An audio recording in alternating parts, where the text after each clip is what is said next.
সদৌ অসম ছাত্ৰ সন্থাৰ কেন্দ্ৰীয় সমিতিৰ নিৰ্দেশ মৰ্মে আজি সমগ্ৰ অসমৰ লগতে টিয়কৰ জগদুৱাৰ তিনিআলিত সদৌ অসম ছাত্ৰ সন্থা টিয়ক আঞ্চলিকে অসম চৰকাৰৰ মাতৃভাষাৰ বিৰুদ্ধে লোৱা কেবিনেট সিদ্ধান্ত গ্ৰহণ নকৰাৰ প্ৰতিবাদত প্ৰতীকী কেবিনেট সিদ্ধান্তৰ দস্তাবেজ দাখ কৰে।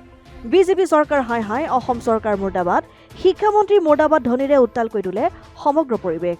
উল্লেখ্য যে মাতৃভাষা মাধ্যমৰ বিদ্যালয়ত 6ষ্ঠ শ্ৰেণীৰ পৰা গণিত আৰু বিজ্ঞান বিষয় দুটা ইংৰাজী মাধ্যম কৰাক লৈ অসম চৰকাৰে গ্ৰহণ কৰা সিদ্ধান্তক বাতিলৰ দাবীত উক্ত কাৰ্যসূচী ৰূপায়ণ কৰে। লগতে চৰকাৰে এই সিদ্ধান্ত বাতিল নকৰিলে পৰৱৰ্তী পৰ্যায়ত আছুৱে ধাৰাবাহিক আন্দোলন গঢ়ি তুলিব বুলি হুংকাৰ প্ৰদান কৰে। অসম চৰকাৰে যি হঠকাৰী সিদ্ধান্ত গ্ৰহণ কৰিছিল, অৰ্থাৎ যিসমূহ মাতৃভাষা মাধ্যমৰ বিদ্যালয়, এই মাতৃভাষা মাধ্যমৰ বিদ্যালয়সমূহত মাতৃভাষা বিলুপ্ত কৰি অসমীয়াত যি আগতে প্ৰৱৰ্তন আছিলে গণিত আৰু বিজ্ঞান 6ষ্ঠ শ্ৰেণীৰ পৰা অসমীয়াত যিটো পঢ়াই থকা হৈছিল, এই গণিত আৰু বিজ্ঞান কিন্তু বৰ্তমান ইংৰাজী মাধ্যমত ছপা কৰিছে আৰু ইংৰাজী মাধ্যমত পঢ়োৱাৰ তেওঁলোকে যুঁজা কৰিছিল।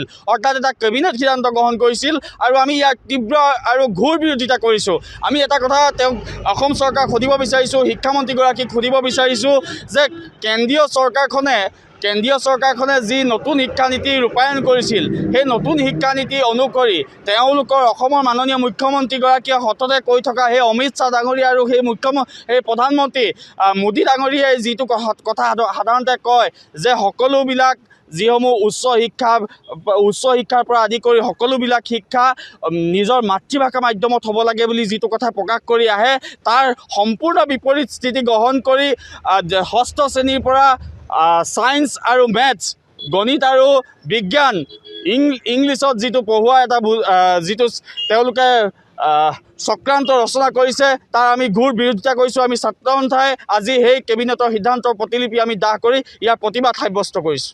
অসম আদিত্য টিয়ক।